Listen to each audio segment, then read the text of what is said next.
At Truk, Amatsukaze went alongside repair ship Akashi, whose chief engineer promptly came on board to inspect our damage.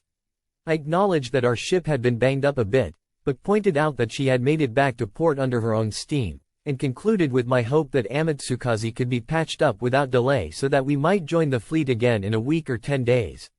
The engineer smiled patiently and said, "Commander Hara, most skippers underestimate damage in their own ship, and, when engaged in battle, do things considered impossible in a normal voyage. Let's look around. I understand you fitted out this ship. Will you come along and explain her finer points?" Amatsukaze was indeed my baby. As her fitting-out officer, I had been at her launching early in 1940 and had spent the next 6 months supervising her every need. She was the finest destroyer of her day, this 2,500-ton fighting ship, and I knew every inch of her. The engineer and I spent a day going over her injuries. By the end of the tour my optimism had fallen flat on its face. In her hull we counted 32 holes larger than 1 meter in diameter. In addition there were 5 smaller holes which had been bored by dud shells. After 40 small shrapnel holes I stopped counting. That American cruiser had done a real job, which I had estimated as only 3 hits. The engineer was right. No longer a prize destroyer, Amatsukaze was but a floating wreck. At the end of the tour we came to my cabin where I flopped into a chair, depressed and morose. The engineer said understandingly, "Let me congratulate you on magnificent seamanship in bringing your ship back at all, let alone in such good time. You have really worked a miracle, but it cannot be repeated." I recognized the truth of his words, but was so dispirited that I had nothing to say. He continued, "As you must realize, we cannot concentrate all our efforts on your Amatsukaze. There are others that need repairs too. I estimate that it will take a month to patch up your ship enough to get back to Japan. Their precision parts will be available and it should be possible to have Amatsukaze fully seaworthy in 1 month. But," I stammered, "there is evidence that the enemy can effect major repairs in much less than 60 days. Why cannot we?" I knew that the answer lay in the enemy's tremendous industrial capacity, so far superior to Japan's, and realized how embarrassing my question was. An awkward silence followed, until I spoke again. "Please do your best. I will stay with my ship. My men will cooperate with your repair crews in every possible way." The engineer expressed his appreciation, saluted, and withdrew. I was left to brood, and again stroll the decks of my ship. Countless holes from machine gun bullets made me feel that we were lucky not to have lost more than 43 lives. Repairs were begun the following morning. For the next week I was busy showing off my miracle ship to visitors from battleship Yamamoto and other ships anchored in the harbor of Truk. Without exception they marveled that Amatsukaze had survived. Many visitors congratulated me but none asked my opinion of how to avoid such a fate in the future. I was more than ready with many recommendations, but no one asked. It puzzled me that not one of the staff officers from Combined Fleet who visited my battle-scarred ship was interested enough to ask me for opinions or recommendations. When this lack of curiosity continued throughout the week I began to wonder about the ability of these men. It was disquieting to think that they, who were helping to form plans and strategy, were not interested in learning from recent battle experiences. Perhaps they were not as well qualified for their jobs as they should be. A most disturbing thought, indeed. 2 letters from Japan reached me at Truk. In a letter written on November 13, my wife told of conditions at home and concluded, "Little Makito awakened suddenly last night and cried loud and long. I thought at first he was sick, but he finally explained that he had dreamed you were in danger. He said you looked pale and frightened. I wonder where you were last night and what you were doing. The newspapers tell of bitter battles in the south. I am worried about you." Noting the date, I recalled the night of November 12-13 and its dangers. I must have looked pale when we were being battered by the enemy cruiser, because I certainly was frightened. How could my little son have seen it? My mother, 82 years of age, had written the other letter. It concluded, "I pray each morning and night at the family altar that our ancestors and the merciful Buddha will protect you. Take care of yourself and come back alive." My eyes filled with tears at reading this. My thoughts turned to the families of my dead crewmen, and I wept aloud. Letters of condolence must be written to those 43 families before I could reply to my wife and mother. The sun was setting when I finished this sad task 8 hours later and walked out on deck. A motorboat approached Amatsukaze. Another curious spectator. But the courtesies must be observed. I approached the ramp as the boat came alongside. The passenger shouted a cheery greeting as he came up and I recognized Commander Yasumi Toyama. He was Chief of Staff on Rear Admiral Razio Tanaka's Destroyer Squadron 2, based at Rabaul. I had previously belonged to this squadron, and we were old friends. He was in Truk for tactical conferences in Admiral Yamamoto's flagship Yamato. "You look sick," he said. "What is the matter? Were you hurt in battle?" "No, not a bit. I just feel let down. Anyone would after his ship had taken a beating like this." "No, Hara, you should not feel bad. You did a terrific job. Had a good look at Amatsukaze from the motorboat. I knew you were the Navy's #1 torpedo officer, but never realized what a navigator you are. Any other skipper would have lost this ship." "I cannot agree, Toyama. We were just lucky that those countless enemy shells missed the engine and fuel tanks. Tell me, how is the squadron?" "Ah," he groaned. "We are more a freighter convoy than a fighting squadron these days. The damn Yankees have dubbed us the Tokyo Express. We transport cargo to that cursed island, and our orders are to flee rather than fight. What a stupid thing.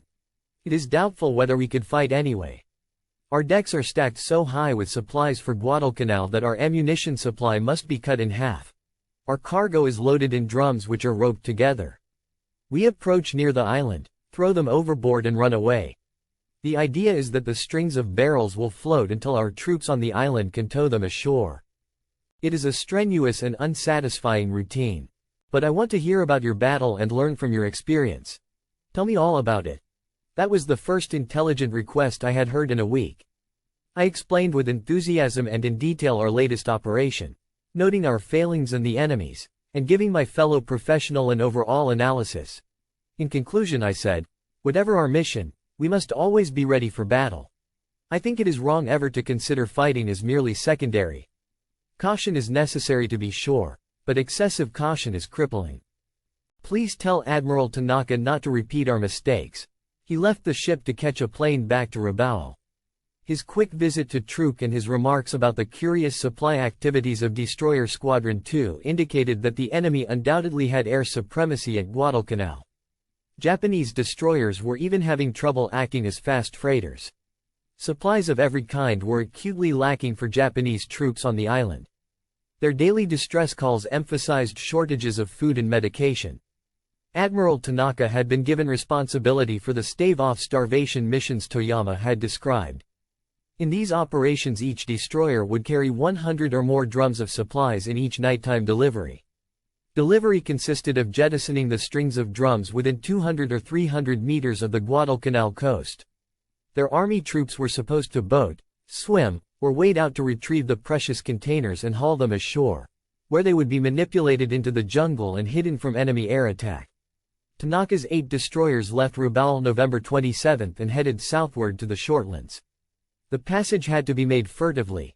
In the darkness of the 29th the squadron departed the Shortlands at 2245 for the final leg of the mission. Taking every possible advantage, the force feinted eastward toward Roncador Reef and Ramos Island. Then early in the morning of November 30, the 8 destroyers, in single column, turned sharply south and headed straight for Guadalcanal. An enemy patrol plane made contact with the squadron at 0800 and Admiral Tanaka realized that his secrecy of movement was broken. Soon afterward an observation post on Guadalcanal reported a dozen enemy destroyers off Lunga Point. Messages from other posts soon confirmed this movement of an enemy surface force around the island. At 15 Tanaka issued a directive to his squadron. "It is probable that we will encounter an enemy force tonight. Although our primary mission is to land supplies, everyone is to be ready for combat. If an engagement occurs, take the initiative and destroy the enemy." The squadron reached the rendezvous point off Tassafaronga at 2100 and speed was slowed to 12 knots. A northeasterly breeze yielded a visibility of 9,000 meters. Tanaka's ships approached in single-column formation with Takanami as scout, 3,000 meters in the lead and slightly on the port bow of flagship Naganami. This was a flexible deployment for destroyers, and far more advantageous than the overcautious double-ring formation used by Admiral Abe on the night of November 12-13. The American force which came to challenge Tanaka under Rear Admiral Carleton H. Wright repeated the formation used by Callahan and Scott. They too were in single column, 4 destroyers in the van, 5 cruisers, then 2 rear destroyers, the whole led by destroyer Fletcher with its modern radar equipment. 2 weeks earlier Fletcher had survived the Callahan-Scott debacle from its position at the tail of the formation. When the action opened, the U.S. side had a distinct advantage of numbers. Besides numerical inferiority, Tanaka was further handicapped in that the decks of his ships were stacked high with drums of supplies. Because of these cargoes, the ammunition supply in each ship had to be reduced by 1/2. In addition to the reduction of shells for their guns, each of Tanaka's destroyers carried only 8 torpedoes instead of their full quota of 16. Admiral Wright's squadron had left Espiritu Santo early in the morning specifically to intercept Tanaka's destroyers, which had been spotted by scout plane. At 21:06 flagship Minneapolis radar first detected the Japanese force at 26,000 yards. 10 minutes later radar screens in Fletcher caught a target 7,000 yards on the port bow and the destroyer prepared to launch torpedoes. But 5 precious minutes were wasted before Fletcher, as well as destroyers Perkins and Drayton, were given permission to fire torpedoes. A total of 20 fish sped toward Japanese targets. None hit. Meanwhile, Admiral Tanaka was busy studying charts and the position of his ships. His cargo dumping point was only 5,000 meters distant at 2,115 when scout ship Takanami reported. Enemy ships bearing 100 degrees. Identified as 3 destroyers. Takanami immediately launched 8 torpedoes at these targets and opened fire with her guns. This was done on Takanami's own initiative, without waiting for permission to open fire, until the 5 U.S. cruisers opened fire at this time. Tanaka had been unaware of their presence. Instantly Tanaka ordered, "Belay supply schedule. All ships, prepare to fight." 1 minute later, at 21:22, Tanaka further ordered, "All ships, full battle speed." American gunners seemed to have aimed at only Takanami. She, at any rate, was the only Japanese ship hit. Many direct hits set her furiously afire, and she sank with all of her 211 crewmen. With flaming Takanami as a shield, Tanaka made a daring 180-degree turn to bring his ships on a course parallel to the enemy column. He then speeded up to close with the enemy ships and Naganami swung to port after firing a spread of 8 torpedoes at leading cruiser Minneapolis. The 6 other Japanese destroyers promptly followed Naganami's example. These broadside launchings had far more precision than those of Fletcher and her companions who fired at targets approaching head-on. It was no wonder or surprise that the American torpedoes missed. They had been fired at an almost impossible angle, apparently without proper calculation of the many factors involved. The consequent poor marksmanship reflected a lack of training in torpedo technique. 2 of Naganami's torpedoes, on the other hand, hit Minneapolis, shattering her bow, exploding a fire room, and slowing the lead cruiser almost to a stop. New Orleans, next in line, narrowly avoided colliding with the flagship when a torpedo, apparently from Makanami, caught her port bow and exploded 2 forward magazines. The blast knocked off the cruiser's bow clear back to the number 2 turret. Cruiser Pensacola, next in line, also fared badly. While trying desperately to avoid a collision, she took a torpedo hit which ignited fuel tanks, turning her into a floating torch. It was 12 hours before the flames were conquered and the crew knew that they could save her. Light cruiser Honolulu followed Pensacola until that ship turned to port when the torpedoes began hitting. At that time Honolulu swerved to starboard to avert colliding and thus got out of the glare shed by her burning colleagues. She zigzagged away to the northwest and escaped being hit even by gunfire. Northampton, the last cruiser of the enemy formation, could have seen little of the activity until she was upon her 3 flaming colleagues. She started to follow Honolulu but, seeing the Japanese ships dashing to the west, turned westward herself and opened fire with 8-inch guns. Hers was a hasty, blind shelling which scored no hits. But 2 Japanese torpedoes caught her port side, causing a monstrous explosion which swept her with flames and left Northampton to sink. Tanaka's squadron swung northwest at full speed as soon as its torpedoes were launched, leaving behind a badly battered and confused enemy. Honolulu, the only undamaged cruiser of the American force, mistook rearguard destroyers Lamson and Lardner for Japanese targets and blazed away at them until they turned and fled. The action had lasted about 15 minutes. Flagship Naganami slowed down some 50 miles away from Guadalcanal and Admiral Tanaka took account of his forces. Not one of his surviving 7 destroyers had been hit by a single shell or torpedo, nor had they lost a man of their crews. It was a remarkable performance to have inflicted so much damage on the enemy at a cost of only 1 destroyer. But Admiral Tanaka was not jubilant. He grieved over the loss of Takanami and was glumly silent during the withdrawal while he considered returning to the battle zone to rescue survivors and re-engage the enemy. A tally showed that 4 of his 7 ships had spent all their torpedoes, 1 had fired only half of its supply, and the 2 others had fired none because of a bad angle during their firing ran. A total of 44 torpedoes had thus been expended. In light of this, Tanaka decided that his force was no longer in shape to engage the enemy. Accordingly, at 23:30, he gave the order to return to Rabaul. The High Command took a dim view of this decision, even though Tanaka claimed to have sunk a battleship and 2 cruisers, and to have damaged 4 other cruisers. The facts were impressive enough, for Tanaka had sunk 1 and seriously damaged 3 heavy cruisers, at a cost of only 1 destroyer. But these statistics were not as persuasive with Tanaka's superiors as the fact that he had failed to unload the cargo so badly needed on Guadalcanal. The Navy's displeasure with Tanaka was reflected in his transfer to Singapore shortly after this battle, and then to Burma. These transfers, which took him away from the active fighting front, where his ability was so desperately needed, undoubtedly saved his life. Who knows what the Navy's short-sighted retributive policy may have cost in subsequent losses which Tanaka might have prevented.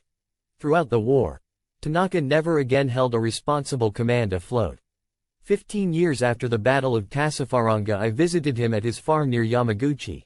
In discussing the action, he told me, "I have heard that U.S. naval experts praised my command in that action. I am not deserving of such honors. It was the superb proficiency and devotion of the men who served me that produced the tactical victory for us. In this I am not rejecting glory in order to escape criticism. I accept the principal criticism leveled by fellow officers. It was an error on my part not to deliver the supplies according to schedule. I should have returned to do so. The delivery mission was abandoned simply because we did not have accurate information about the strength of the enemy force.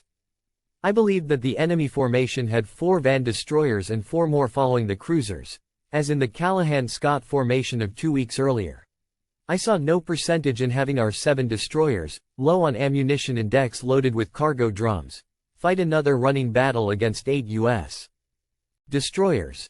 Had I but known that only 1 cruiser and 4 destroyers remained in fighting trim." Tears came to his eyes when he spoke of destroyer Takanami. "We were able to defeat Admiral Wright's ships in this action only because of Takanami. She absorbed all the punishment of the enemy in the opening moments of battle, and she shielded the rest of us.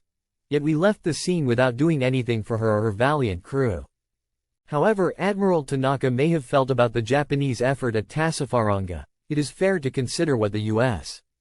naval historian, Rear Admiral Samuel Eliot Morrison, had to say about this battle. "It is always some consolation to reflect that the enemy who defeats you is really good, and Rear Admiral Tanaka was better than that he was superb. Without his trusted flagship Jintsu, his decks cluttered with supplies, he sank a heavy cruiser and put 3 others out of action for nearly a year, at the cost of 1 destroyer. In many actions of the war, mistakes on the American side were cancelled by those of the enemy, but despite the brief confusion of his destroyers, Tanaka made no mistakes at Tassafaronga. Before Admiral Tanaka's transfer to Singapore, there was time for him to lead several more transport missions to Guadalcanal. On December 3, he commanded a force of 4 cruisers and 11 destroyers which succeeded in delivering 1,500 drums of supplies to the shores of Guadalcanal. Tanaka was ready for a repetition of the Tassafaronga action, but the Americans apparently were not. Tanaka's phenomenal win had staggered the U.S. Navy.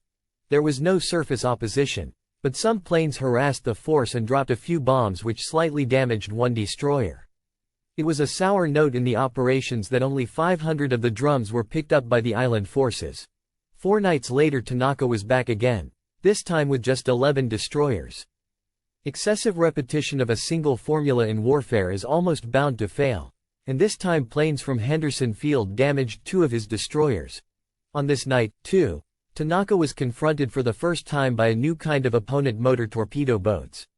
8 of these swift little PTs so harried his force that the reinforcement effort was called off and the destroyers returned to base. Tanaka tried again on the night of December 11, using 9 destroyers, and succeeded in dropping 1,200 drums of supplies. Air attacks on this convoy were ineffective, but the PTs struck again and hit flagship Terazuki with 2 torpedoes which set her aflame. Her crew tried valiantly to save her, but all efforts proved futile when the fires exploded her depth-charge stowage. Tanaka was injured when the torpedoes hit Terazuki, but he transferred his flag and got home. In addition to the loss of his flagship, Tanaka was grieved by news that of the 1,200 drums transported and dropped on this run, only 220 reached Japanese hands. Admiral Tanaka was hospitalized at Rabaul, and there he dictated a memorandum to the High Command recommending the withdrawal of forces from Guadalcanal. In reply, he received orders assigning him to Singapore. This flat rejection of Tanaka's recommendation was unfortunate since it was becoming apparent that the island was no longer tenable. Submarines as well as destroyers were being used to bring in supplies, yet their combined best efforts brought only a trickle of what was needed to support the 20,000 troops. Through these exciting days I remained at Truk. I felt sorry for Tanaka but could do nothing to help him. There was no new destroyer available for me, so I could only watch as the skilled hands from repair ship Akashi worked over the scores of holes which cruiser Helena's armor-piercing shells had put in my destroyer.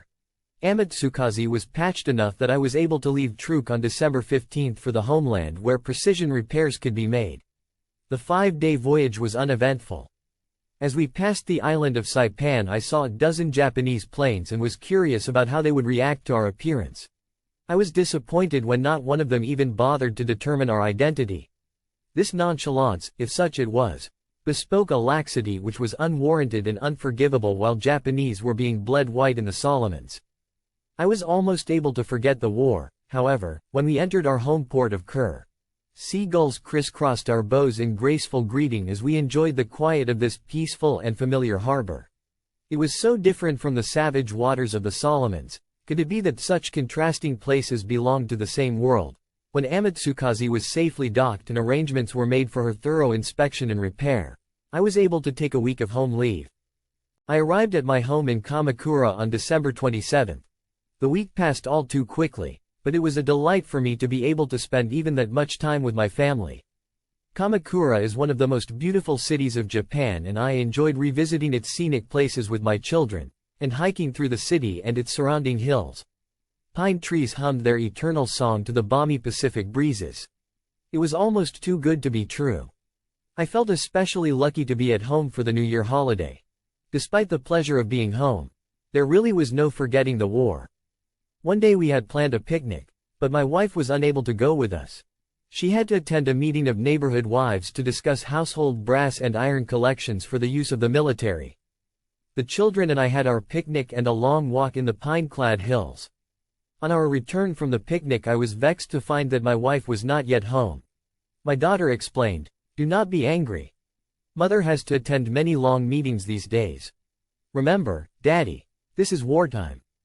Later that same evening I had a Tokyo phone call from my old friend Commander Ko Nagasawa, who was working in the personnel bureau. He said, "This is an unofficial call, so don't get flustered. A group of our classmates are getting together tomorrow night for a bonenkai. We have chosen Yokohama's Isogo-en as the meeting place. It is a good restaurant, just about halfway between Tokyo and Yokosuka. It is near your home, so we are counting on your being there." I arrived the next evening at the appointed hour of 7.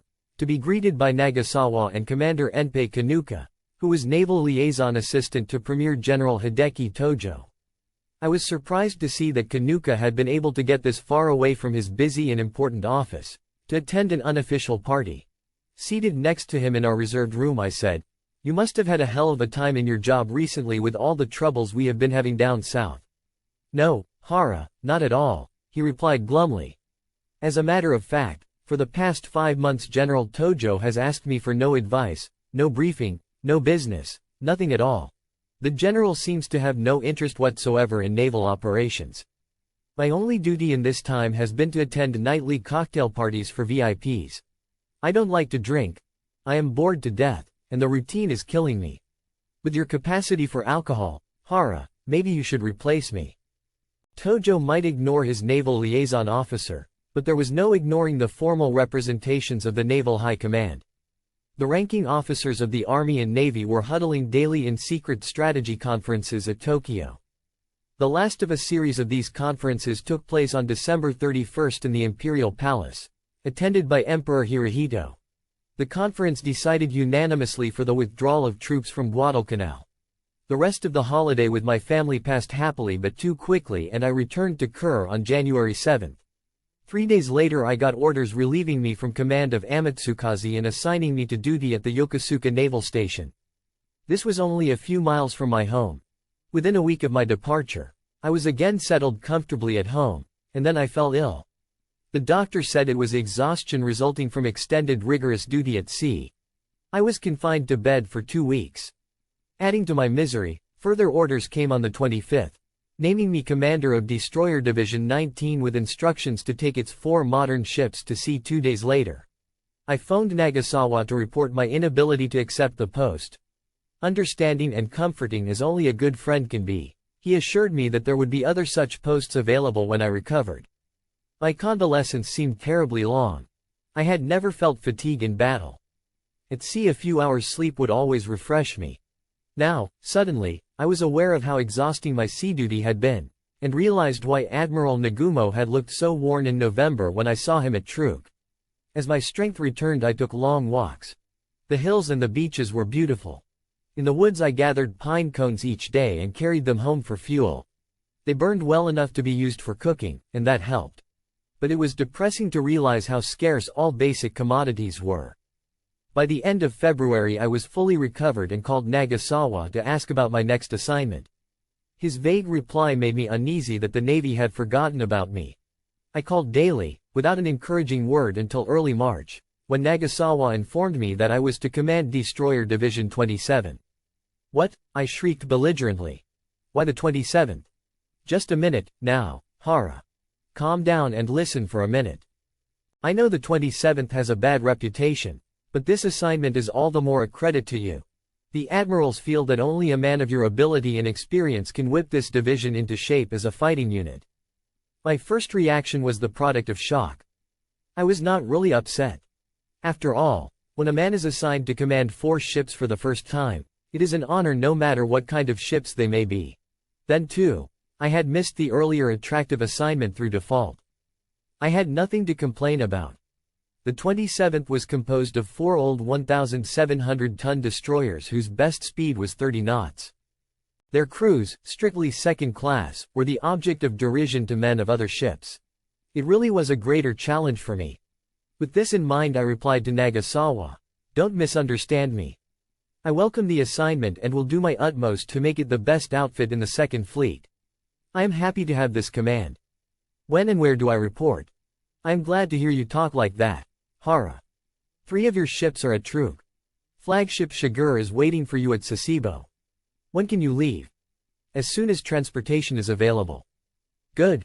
You will have a reservation on tomorrow's express train leaving Tokyo Central Station at 13:30. I arrived in Sasebo on March 9 and went immediately to my flagship for a tour of inspection. My first look at the crew convinced me that I was in for a real job.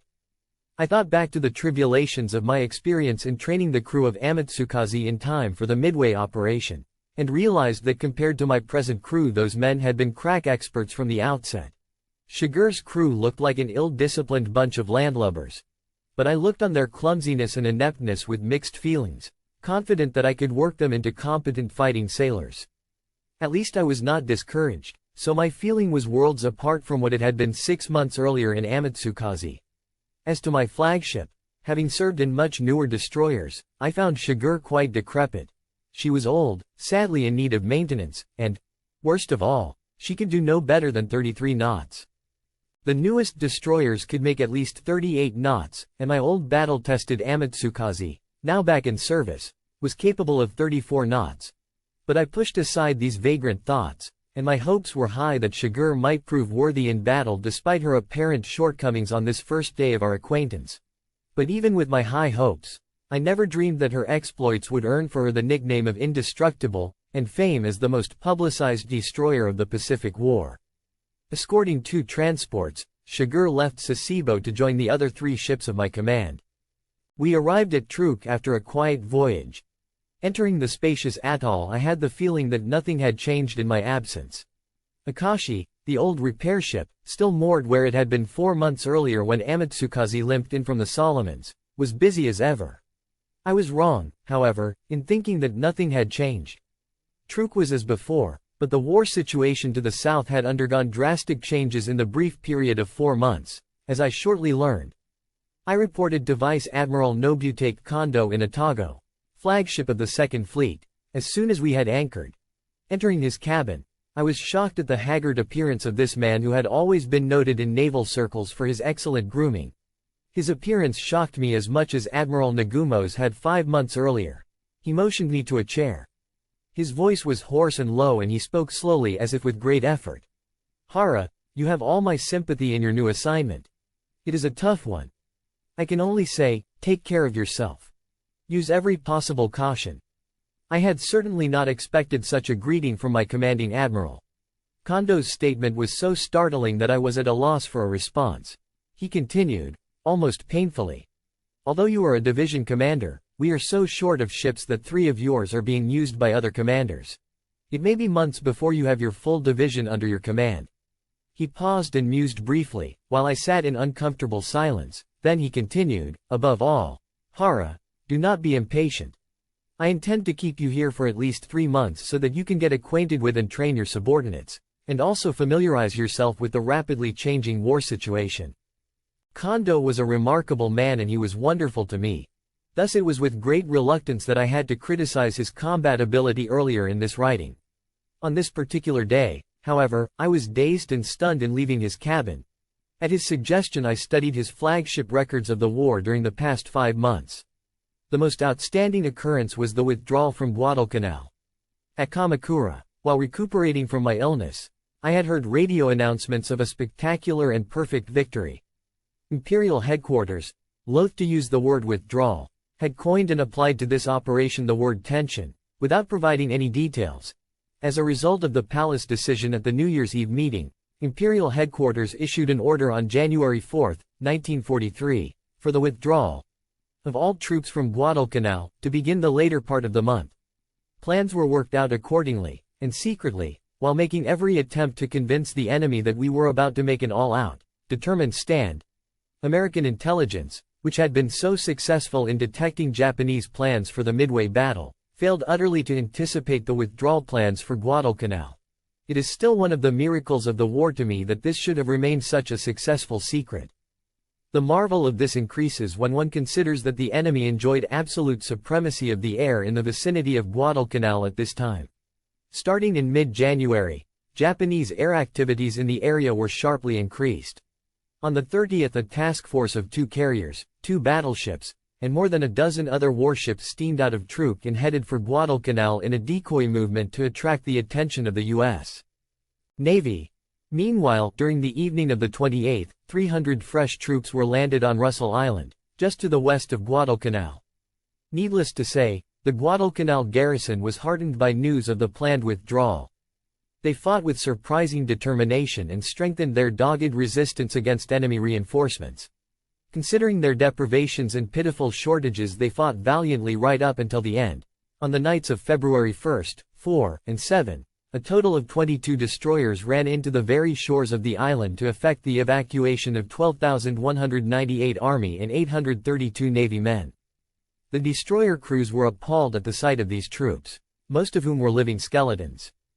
They had not eaten for days and were so weak and emaciated that they could not even express joy at their rescue.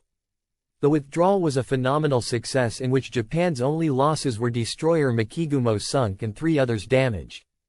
That marked the conclusion of a 6-month operation which left 16,800 Japanese bodies strewn in the tropical jungle, and scores of warships sunk with their thousands of sailors around this bitterly contested island. The many pages of reports on the subject all boiled down to one fact. Japan had lost the Battle of Guadalcanal. I turned next in my reading to operations in New Guinea and found them almost equally depressing. The army had tried to march a division from Buna, on the east coast of Papua, across the Owen Stanley Mountains to reach Port Moresby. Most of the troops perished in the mountains. While the Navy was having its troubles on and around Guadalcanal, the Army's expeditionary force was starving to death in Papua. Meanwhile, the enemy was making steady advances in the Papuan jungles of New Guinea, reducing Gona on December 9, 1942, Buna on the 14th, and Madang and Wewak 4 days later. More shocking to me than the amounts of these land losses, however, was the Battle of the Bismarck Sea. Japan's defeat there was almost unbelievable. Japan's two main airfields in eastern New Guinea, at Lae and Salamaua, were turned over to the army on November 15. The army decided to reinforce these positions with a division of troops from Rabaul. These troops were loaded in 8 transports which departed Rabaul on February 28, escorted by 8 destroyers. The force commander, Rear Admiral Masatomi Kimura, had counted on sufficient air cover for his ships, but in broad daylight on March 2, and again the next day, more than 100 enemy planes attacked the convoy unopposed, sinking all 8 of the transports and 4 of the destroyers. The second day of the action there were 26 planes of the Imperial Navy flying high cover for the convoy, but they were unable to break up the attack by low-flying bombers. More than 3,500 soldiers perished in this operation. Never was there such a debacle. It was the complete opposite of the successful withdrawal operation from Guadalcanal.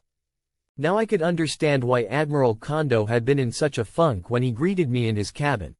I paced the small cabin trying to figure how such a thing had come to pass.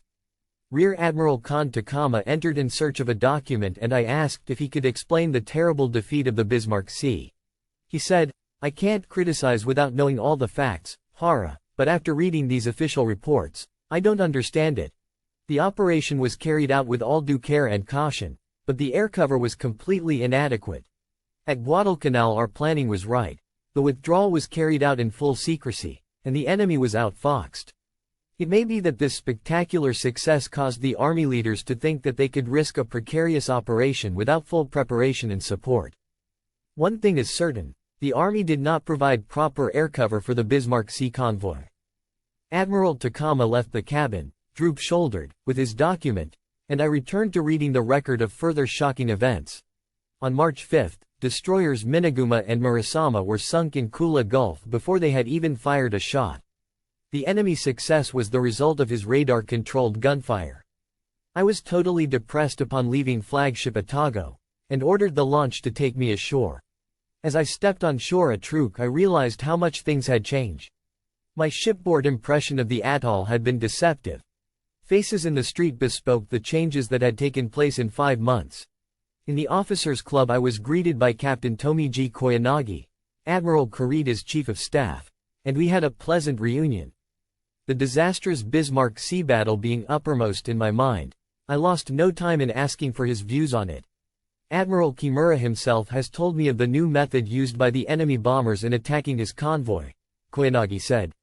The big planes came skimming the waves, dropping their bombs to skip on the surface and hit into the side of the ships. Conventional evasive maneuvers proved utterly useless against these skip bombing tactics. Kimura thought the enemy was using aerial torpedoes, and futilely maneuvered his ships accordingly. High-altitude bombing against ships at sea was ineffective, so the enemy developed this new tactic which foiled our every evasive effort. We now have the serious problem of how to oppose skip bombing. Have you any ideas? The day had been so full of shocking surprises for me that I was drained of ideas. I felt like a freshman on his first day in college, and returned to Shigur with a splitting headache. After arranging shore leave for the crew, I retired to my cabin and spent the next 24 hours in search of answers to the many new problems of the war. I finally gave up, realizing that these questions were lofty and esoteric compared to my own immediate problem of readying an untrained warship crew for battle. I had to begin with fundamentals. After the crew's day of rest ashore we started intensive training in the waters around Truk. I was grateful to Admiral Kondo as I found how shrewd his appraisal had been. It soon appeared that 3 months would be the very minimum needed for organizing this inept crew. In my training plan, the first month was devoted to shipboard fundamentals and controlling my temper. If a drill fell short of my standard, I personally demonstrated and directed its rehearsal, dozens of times if necessary. I drummed it into the men that, in a life-and-death struggle, nothing short of perfection is adequate. At first they were bewildered by such high standards, but gradually they became willing and eager to carry out my orders. They were not as bad as I had originally feared. Yet, throughout all this training, I was haunted by the realities of the war situation as revealed in the combat records I had seen in cruiser Otago. At the end of a month I began to feel that some problems were capable of solution. For one thing, a study of the past year's actions showed that many of them were patterned on the same formula. When a tactic succeeded, it was likely to be used repeatedly and without change by the Imperial Navy, and this often proved disastrous. Admiral Kurita's October incendiary bombardment of Guadalcanal from battleships Congo and Haruna was a great success. 1 month later, Admiral Abe, with battleships Hiei and Kirishima, was ordered to undertake the same kind of attack. Not only did the Imperial Navy fail to hit the island with a single shell, but a battleship was lost in the process. The disaster of the Bismarck Sea in February cost Admiral Kimura 12 of his 16 ships in his unsuccessful attempt to bring reinforcements to Lae and Salamaua. He was merely trying to do what the Navy had done 6 months earlier, and successfully, when it reinforced Buna. But those 6 months had seen a buildup of enemy air strength in this area, and that had not been properly taken into consideration. Admiral Tanaka carried out a series of brilliant transport operations to Guadalcanal in November and December 1942. When other destroyer groups, led by officers of lesser ability, tried the same kind of operation, it frequently led to such debacles as the March 5 massacre in Kula Gulf. Such inflexibility was stupid. It appeared that the Imperial Navy felt the enemy was gullible enough always to play our game. The situation reminded me of the passage from the memoirs of Musashi Miyamoto, the superb medieval swordsman. In fighting, it is bad to repeat a formula, and to repeat it a third time is worse. When an effort fails, it may be followed with a second attempt. If that fails, a drastically changed formula must be adopted. If this fails, one must resort to another completely different formula. When the opponent thinks high, hit low. When he thinks low, hit high. That is the secret of swordsmanship. I was impressed with the applicability of this advice to our present situation, and determined to convey my ideas to Admiral Isoroku Yamamoto. I could not simply walk into the office of the Commander-in-Chief of Combined Fleet and set forth these opinions to him directly, so, on April 24, 1943, I went to flagship Musashi to explain my views to his Chief of Staff, Vice Admiral Mato Mugaki. At the ramp of the huge battleship there was only one warrant officer to meet me. This was extraordinary and not in keeping with Navy protocol for greeting a flotilla commander. My announced desire to see Admiral Ugaki was met with such a blank stare that the man seemed doltish. After a long pause he asked me to follow him and we began walking through the maze of passageways and ladders of the giant ship. No officers were in evidence along our route, and the men I saw looked bewildered and depressed. When we reached the cabin marked Commander-in-Chief, my guide opened the door and silently gestured for me to enter. The smell of burning incense wafted out from the softly lit cabin. The center of the chamber was filled with a large, draped table on which were aligned 7 coffins. I turned questioningly to the warrant officer. He lowered his head and answered quietly, "Last Sunday Admiral Yamamoto and his staff flew south from Rabaul in 2 bombers. As they neared Bin, the bombers were ambushed and shot down by P-38s, apparently from Guadalcanal. These are the remains of our Commander-in-Chief and 6 of his staff officers. Admiral Ugaki and the others were critically injured." It seemed beyond belief, and yet there was no doubting what I could see and what I had just heard. My eyes filled with bitter tears as I offered a prayer for the repose of the dead.